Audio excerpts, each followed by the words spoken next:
नमस्कार दोस्तों, जय हिंद जय भारत। मैं हूँ CL Saini, CDRK Saini BEd classes में आप सभी का हार्दिक स्वागत है, अभिनंदन है। दोस्तों, आप द्वारा हमारे हेल्पलाइन नंबर पर जो भी लेसन प्लान के टॉपिक हमें सेंड किए जा रहे हैं उन्हें हम अंडर 10 डेज में बनाने का प्रयास करते हैं। दोस्तों, आज की लाइव क्लास के अंतर्गत हम सामाजिक विज्ञान पाठ योजना क्रमांक 15 के अंतर्गत प्रधानमंत्री आवास योजना पर आपको एक लेसन प्लान बनाना बताएंगे कि आप इस टॉपिक पर किस तरह लेसन प्लान बना सकते हैं, किस तरह आपको उद्देश्य, विशिष्टीकरण और अपेक्षित व्यवहारगत परिवर्तन बनाते हुए किस तरह की प्रस्तावना के प्रश्न करने हैं, किस तरह का पाठ प्रस्तुतिकरण करना है, किस तरह विकासात्मक प्रश्न बनाने हैं, किस तरह आपको मूल्यांकन प्रश्न बनाते हुए गृह कार्य का प्रश्न लिखना है। तो आप सब बने रहें हमारे साथ, हमारे इस चैनल के साथ। और दोस्तों, यदि आप चाहते हैं कि सर द्वारा हमारे भी कंटेंट पर लेसन प्लान बनाया जाए तो आप हमारे चैनल के इस हेल्पलाइन नंबर पर हमें अपना टॉपिक जरूर सेंड करें। देखिए, आप हमारे हेल्पलाइन पर कंटेंट भेजेंगे तभी आपका लेसन प्लान अंडर 10 डेज में बनेगा। तो दोस्तों, यहाँ पर जब हम सामाजिक विज्ञान विषय का लेसन प्लान बनाते हैं तो सबसे पहले शामपट पूर्ति बनाई जाती है, जिसके अंतर्गत हम विद्यालय का नाम, कक्षा, दिनांक, विषय, कालांश का समय और बीच सेंटर में हमारा प्रकरण लिखते हैं। प्रकरण को अंडरलाइन करते हैं, इन्वर्टेड कॉमास में बंद करते हैं। दोस्तों, यहाँ पर ये शामपट पूर्ति के बाद हम क्या करते हैं, उद्देश्य बनाते हैं, विशिष्टीकरण बनाते हैं और अपेक्षित व्यवहारगत परिवर्तन बनाते हैं। दोस्तों, यहाँ पर हम विशेष रूप से हमारे उद्देश्य और हमारे मुख्य प्रकरण को ध्यान में रखते हुए ये विशिष्टीकरण और ये अपेक्षित व्यवहारगत परिवर्तन बनाते हैं। दोस्तों, जब सामाजिक विज्ञान विषय का लेसन प्लान बनाया जाता है तो हम 6 उद्देश्यों का निर्माण करते हैं, जिसके अंतर्गत पहला उद्देश्य होता है ज्ञान। अब यहाँ पर ज्ञान से रिलेटेड और हमारे मुख्य प्रकरण को लेते हुए हम 1 से 2 विशिष्टीकरण और 2 से 3 अपेक्षित व्यवहारगत परिवर्तन बनाए जाते हैं। दोस्तों, इसी तरह अवबोध उद्देश्य से रिलेटेड आपको आपकी दैनिक पाठ योजना डायरी में 1 से 2 विशिष्टीकरण और 2 से 3 अपेक्षित व्यवहारगत परिवर्तन बनाना है। दोस्तों, इसी तरह ज्ञानोपयोग उद्देश्य से रिलेटेड आपको ये 1 से 2 विशिष्टीकरण और 2 से 3 अपेक्षित व्यवहारगत परिवर्तन बनाना है।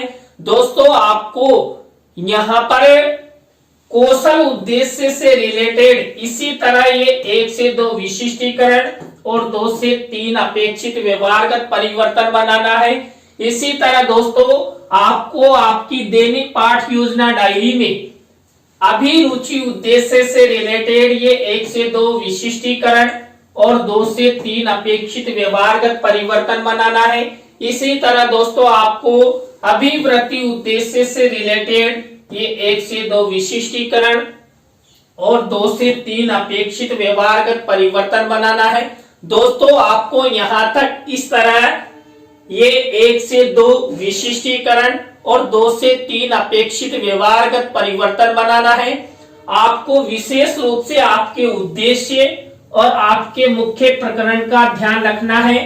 तो दोस्तों, इस तरह आपको यहाँ तक की प्रक्रिया का फॉर्मेट बनाना है। इसके बाद आपको कक्षा शिक्षण सहायक सामग्री का कॉलम बनाना है। कक्षा शिक्षण सहायक सामग्री 2 प्रकार की होती है, सामान्य और विशिष्ट। देखिए, सामान्य शिक्षण सहायक सामग्री तो हमें रेडीमेड मिल जाती है, लेकिन जो विशिष्ट शिक्षण सहायक सामग्री होती है उसका हमें निर्माण करना होता है। इस विशिष्ट शिक्षण सहायक सामग्री के अंतर्गत हम चार्ट, चित्र, मॉडल, प्रतिकृति आदि का निर्माण करते हैं। दोस्तों, यहाँ पर जो प्रधानमंत्री आवास योजना ये हमारा मुख्य प्रकरण है, इससे रिलेटेड हम चार्ट और चित्र यहाँ पर बनाएंगे और उसका यूज हम कहां कर सकते हैं इसके बारे में भी आपको बताएंगे। इसके बाद आपको पूर्व ज्ञान का कॉलम बनाना है। पूर्व ज्ञान के कॉलम के बाद आपको टीचिंग पॉइंट का कॉलम बनाना है। दोस्तों जब हम पाठ प्रस्तुतिकरण करते हैं, लेसन प्रेजेंटेशन के अंतर्गत हम 3 टीचिंग पॉइंट लेकर मुख्य पाठ योजना से रिलेटेड यहाँ पर 3 टीचिंग पॉइंट लिए जाते हैं। यहाँ पर देखिए जो हमारा मुख्य टीचिंग पॉइंट है प्रधानमंत्री आवास योजना, इससे रिलेटेड हमने 3 टीचिंग पॉइंट लिए हैं। पहला है प्रधानमंत्री आवास योजना की शुरुआत, दूसरा टीचिंग पॉइंट लिया है प्रधानमंत्री आवास योजना का क्रियान्वयन, और 3rd नंबर का टीचिंग पॉइंट है प्रधानमंत्री आवास योजना के लाभ। इस तरह आपको ये टीचिंग पॉइंट का कॉलम बनाना है। इसके बाद आपको शिक्षण विधि प्रविधि का भी कॉलम बना देना है। दोस्तों सामाजिक विज्ञान विषय के लेसन प्लान में उसके निर्माण और प्रस्तुतिकरण में हम सबसे ज्यादा प्रश्नोत्तर विधि और व्याख्यान विधि का प्रयोग करते हैं। तो दोस्तों यहां तक की प्रक्रिया आपको अच्छे से बनानी है। अच्छे से आपको आपके मुख्य प्रकरण को अंडरलाइन करना है, उद्देश्य विशिष्टीकरण आदि बनाने हैं, जिससे आपका लेसन प्लान अच्छा बन सके। इसके बाद देखिए दोस्तों हमारी मुख्य पाठ योजना शुरू होती है। देखिए हमारी मुख्य पाठ योजना का पहला शिक्षण बिंदु होता है प्रस्तावना। प्रस्तावना को उत्प्रेरणात्मक उपक्रम भी कहते हैं। दोस्तों इसके अंतर्गत हम 3 से 5 प्रस्तावना के प्रश्न बनाते हैं। प्रश्नों में तारतम्यता होती है, जिग-जैग होता है, उत्तरों से ही प्रश्न बनाए जाते हैं। और दोस्तों यहाँ पर ऐसे प्रश्न लिए जाते हैं जिनका उत्तर छात्र छात्रा आसानी से दे सके, छात्र छात्राओं के पूर्व ज्ञान पर आधारित हो, प्रश्न सरल हो, संक्षिप्त हो और बोधगम्य हो। दोस्तों यहाँ पर प्रधानमंत्री आवास योजना इस मुख्य प्रकरण पर मैंने किस तरह प्रस्तावना के प्रश्न बनाए। पहला प्रश्न देखिए, यहाँ पर पहला प्रश्न है कोरोना महामारी का जन्मदाता देश कौन सा है? तो चीन। अब इसी उत्तर से हमारा नेक्स्ट प्रश्न बनेगा, चीन के बाद विश्व में जनसंख्या की दृष्टि से द्वितीय स्थान पर कौन सा देश है? तो भारत। अब इसी उत्तर से हमारा नेक्स्ट प्रश्न बनेगा, भारत के वर्तमान प्रधानमंत्री कौन है? तो भारत के वर्तमान प्रधानमंत्री श्रीमान नरेंद्र मोदी जी हैं। अब इसी उत्तर से हमारा नेक्स्ट प्रश्न बनेगा, प्रधानमंत्री श्री नरेंद्र मोदी जी द्वारा शुरू किया गया गरीबों के लिए घर प्लान योजना का क्या नाम है? तो प्रधानमंत्री आवास योजना। अब इसी उत्तर से हमारा नेक्स्ट प्रश्न बनेगा, प्रधानमंत्री आवास योजना के बारे में आप सब क्या क्या जानते हैं? तो देखिए दोस्तों यहाँ पर उत्तरों से प्रश्न बनाया गया, प्रश्नों में तारतम्यता है, जिग-जैग है, अंतिम प्रश्न समस्यात्मक है और छात्र छात्रा इन प्रश्नों के उत्तर आसानी से दे सकते हैं, छात्रों के पूर्व ज्ञान पर आधारित है। तो दोस्तों इस तरह आपको ये प्रस्तावना के प्रश्न बनाने हैं। प्रस्तावना के प्रश्नों के बाद आपको सेकंड स्टेप के अंतर्गत, यानी कि सेकंड स्टेप होती है उद्देश्य कथन। देखिए उद्देश्य कथन को पाठ्याभिसूचना भी कहते हैं, जिसके अंतर्गत हम पाठ से संबंधित छात्र छात्राओं को सूचना देते हैं। तो दोस्तों यहाँ पर उद्देश्य कथन किया गया है, बच्चों आज हम सब प्रधानमंत्री आवास योजना के अंतर्गत प्रधानमंत्री आवास योजना की शुरुआत, प्रधानमंत्री आवास योजना का क्रियान्वयन और प्रधानमंत्री आवास योजना के लाभों के बारे में विस्तार पूर्वक अध्ययन करेंगे। तो आप सब बने रहें हमारे साथ, हमारे इस चैनल के साथ। और दोस्तों यदि आप हमारे इस चैनल पर पहली बार आए हैं तो हमारे इस चैनल को सब्सक्राइब करें और पास ही बने बेल आइकन को जरूर दबावें। दोस्तों यहाँ पर यदि आप उद्देश्य कथन में शिक्षण सहायक सामग्री यानी दृश्य श्रव्य दिखाना चाहते हैं तो आपको शिक्षण सहायक सामग्री के कॉलम में चित्र मिनीचर के रूप में लगाना है। तो इस तरह ये उद्देश्य कथन हुआ। तो दोस्तों आपको प्रस्तावना के प्रश्न और उद्देश्य की स्टेप अच्छे से बनानी है, जिससे छात्र छात्रा आपके पाठ के प्रति रुचि ले सके, सक्रिय हो सके और पढ़ने के लिए वो तैयार हो सके। इसके बाद हमारी नेक्स्ट स्टेप आती है पाठ प्रस्तुतिकरण। दोस्तों पाठ प्रस्तुतिकरण के अंतर्गत हम 3 टीचिंग पॉइंट लेकर लेसन प्लान निर्मित करते हैं। दोस्तों तीनों टीचिंग पॉइंट मैंने आपको पहले बता दिए हैं।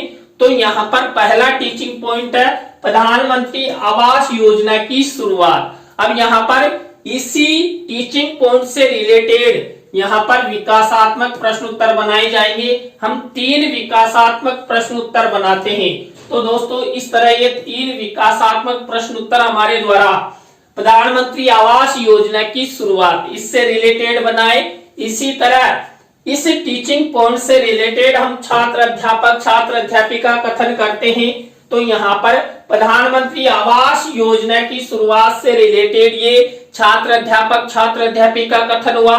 इसी से रिलेटेड कोई मुख्य शब्द, सेंटेंस या परिभाषा जिनको हम छात्र छात्राओं को श्यामपट्ट की सहायता से समझाना चाहते हैं, तो आपको आपकी दैनिक पाठ योजना डायरी में इस तरह जो आप ये फॉर्मेट बनाएंगे, इसमें ब्लैक शीट का निर्माण करना है और सिल्वर कलर के पेन से ये शब्द लिखने हैं, जिससे आप छात्र छात्राओं को श्यामपट्ट पर इनको समझा सके। इसी छात्र अध्यापिका कथन से रिलेटेड दोस्तों आपको शिक्षण सहायक सामग्री में चित्र मिनीचर के रूप में लगाना है। तो देखिए ये प्रधानमंत्री आवास योजना का चित्र मेरे द्वारा मेंशन किया गया है। तो दोस्तों आपको ये फॉर्मेट इस तरह अपनाना है। अब इसी टीचिंग पॉइंट से रिलेटेड हम बोध प्रश्न करेंगे। तो यहाँ पर देखिए प्रधानमंत्री आवास योजना की शुरुआत से रिलेटेड ये बोध प्रश्न उत्तर बनाए गए हैं। दोस्तों हम 3 से 5 बोध प्रश्न उत्तर बनाते हैं। तो यहाँ पर न्यूनतम 3 बोध प्रश्न जरूर बनाने हैं। दोस्तों जितनी विषय वस्तु होती है उसके आधार पर बोध प्रश्न बनाए जाते हैं। और दोस्तों आप जो ये प्रत्येक टीचिंग पॉइंट लेंगे, यहाँ पर आपको वही सबसे पहले क्या करना होगा, सबसे पहले विकासात्मक प्रश्न बनाने होंगे। इसके बाद छात्र अध्यापिका कथन करना होगा और फिर बोध प्रश्न बनाने होंगे। आप चाहे 3 टीचिंग पॉइंट लो, 4 लो, 5 लो, कितने भी लो, लेकिन प्रक्रिया यही रहेगी। सबसे पहले विकासात्मक प्रश्न उत्तर, छात्र अध्यापिका कथन और बोध प्रश्न। तो इस तरह हमारा पहला टीचिंग पॉइंट कंप्लीट हो चुका है। दोस्तों दूसरा टीचिंग पॉइंट है प्रधानमंत्री आवास योजना का क्रियान्वयन। अब यहाँ पर वही सबसे पहले हम विकासात्मक प्रश्न उत्तर बनाएंगे। तो मेरे द्वारा ये 3 विकासात्मक प्रश्न उत्तर बना दिए गए हैं। अब इसी से रिलेटेड हम क्या करेंगे, छात्र अध्यापिका कथन करेंगे।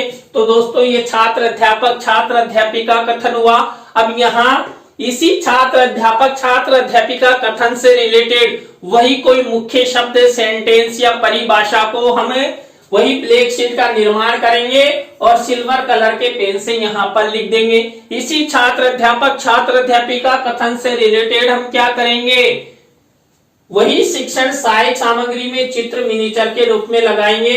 तो ये प्रधानमंत्री आवास योजना के बारे में चित्र हैं। तो दोस्तों इस तरह आपको ये प्रधानमंत्री आवास योजना का क्रियान्वयन, इसकी प्रक्रिया अपनानी है। अब इसी टीचिंग पॉइंट से रिलेटेड दोस्तों हमें वही बोध प्रश्न बनाएंगे। तो हम वही 3 से 5 बोध प्रश्न उत्तर बना देते हैं। तो न्यूनतम आपको 3 बनाने ही है, अधिक बनाओ तो अच्छी बात है, छात्रों का ज्ञानवर्धन होगा। इस तरह आपको ये 2 टीचिंग पॉइंट बनाने हैं। दोस्तों यहाँ पर भी हमने वही प्रक्रिया अपनाई। सबसे पहले विकासात्मक प्रश्न उत्तर, छात्र अध्यापिका कथन और बोध प्रश्न। तो इस तरह आपको ये प्रक्रिया अपनाना है। और इस तरह हमारा 3rd टीचिंग पॉइंट भी अब शुरू हो चुका है। हमारा 3rd टीचिंग पॉइंट है प्रधानमंत्री आवास योजना के लाभ। अब दोस्तों मैं हर स्टेप आपसे पूछूंगा, आप जरूर कमेंट्स में बताना। तो यहाँ पर देखिए ये प्रधानमंत्री आवास योजना के लाभ, इससे रिलेटेड वही विकासात्मक प्रश्न उत्तर हुए। हम 3 विकासात्मक प्रश्न उत्तर बनाते हैं। दोस्तों अब जल्दी से कमेंट्स में बताओ अगली स्टेप क्या होगी, क्या प्रक्रिया होगी। हाँ बिल्कुल जल्दी से कमेंट्स में लिख दो। नहीं आ रहा है ना आपको, तो आप ना आज बाजार में जाना और 1-1 किलो बादाम लेना और जिसमें से आधा किलो बादाम आप खा लेना और आधा किलो बादाम की फोटो खींचकर मेरे हेल्पलाइन नंबर पर मुझे जरूर सेंड करना, जहां से मैं उन बादाम के चित्र को ऐसे सूंघ लूंगा जिससे मुझे भी स्मरण शक्ति आ जाएगी। दोस्तों नेक्स्ट प्रक्रिया होती है छात्र अध्यापक छात्र अध्यापिका कथन की। तो दोस्तों ये छात्र अध्यापक छात्र अध्यापिका कथन हुआ। अब किससे रिलेटेड है ये प्रधानमंत्री आवास योजना के लाभ से रिलेटेड है। वही हम क्या करेंगे, मुख्य शब्द सेंटेंस या परिभाषा को श्यामपट्ट कार्य वाले कॉलम में ब्लैक शीट पर लिखेंगे। इसी छात्र अध्यापक छात्र अध्यापिका कथन से रिलेटेड क्या करेंगे, हम वही शिक्षण सहायक सामग्री में चित्र मिनीचर के रूप में लगाएंगे। अब इसके बाद फिर अब नेक्स्ट स्टेप क्या करेंगे जल्दी से बताइए, नहीं तो वही बादाम वाला डायलॉग हमारा फिक्स है। हाँ जल्दी से, बिल्कुल बिल्कुल बोध प्रश्न करेंगे, शाबाश। तो बोध प्रश्न उत्तर करते हैं। तो कितने बोध प्रश्न उत्तर बनाते हैं हम? 3 से 5 बोध प्रश्न उत्तर बनाते हैं। तो इस तरह दोस्तों, इस तरह आप कमेंट्स करते हैं, अच्छी बात है। तो इस तरह हमारी ये 3 टीचिंग पॉइंट कंप्लीट हो चुके हैं। तो आपको वही प्रक्रिया अपनानी है। सबसे पहले विकासात्मक प्रश्न उत्तर, छात्र अध्यापक छात्र अध्यापिका कथन और बोध प्रश्न। आपने एसएस के लेसन प्लान में इस तरह की प्रक्रिया अपना ली तो आप देश के भावी अध्यापक बनेंगे और आप अच्छे लेसन प्लान बना सकते हैं दोस्तों। तो इस तरह नेक्स्ट हमारी स्टेप होती है किसकी, पुनरावृत्ति प्रश्नों की। देखिए पुनरावृत्ति प्रश्न उत्तरों के अंतर्गत हम जो हमने 3 टीचिंग पॉइंट लिए थे प्रधानमंत्री आवास योजना से रिलेटेड, उनमें से ही ये प्रश्न बनाए जाते हैं। हम 5 पुनरावृत्ति प्रश्न उत्तर बनाते हैं दोस्तों। पुनरावृत्ति प्रश्न उत्तरों के बाद हम क्या करते हैं, हम मूल्यांकन प्रश्न बनाते हैं।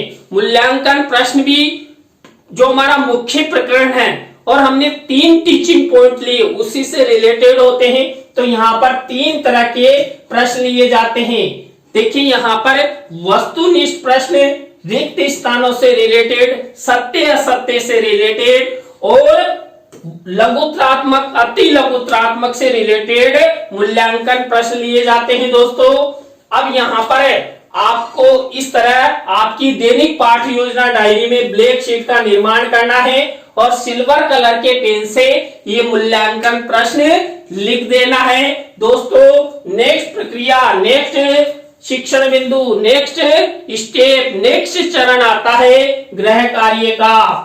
तो दोस्तों यहाँ पर हम क्या करते हैं, हम अपनी दैनिक पाठ योजना डायरी में श्यामपट्ट कार्य वाले कॉलम में ब्लैक शीट का निर्माण करते हैं और 1 से 2 निबंधात्मक प्रश्न छात्र छात्राओं के लेखन कौशल के विकास हेतु यहाँ होमवर्क दे देते हैं। तो देखिए ये निबंधात्मक प्रश्न होमवर्क के रूप में दिया गया है। तो दोस्तों आज की लाइव क्लास के अंतर्गत हमने सामाजिक विज्ञान पाठ योजना क्रमांक 15 के अंतर्गत प्रधानमंत्री आवास योजना पर आपको लेसन प्लान बनाना बताया। आज की लेसन प्लान की लाइव क्लास आपको कैसी लगी कमेंट्स में हमें जरूर बताएं। अच्छी लगी हो तो लाइक करें, कमेंट्स करें और शेयर जरूर करें दोस्तों। और दोस्तों ये मेरे द्वारा जो बीच बीच में डायलॉग दिए जाते हैं ना, उनका बुरा मत मानना, और बुरा मानो तो आप मेरा सिर फोड़ देना। तो दोस्तों आज के लिए बस इतना ही। जय हिंद, जय भारत, राम नाम सा।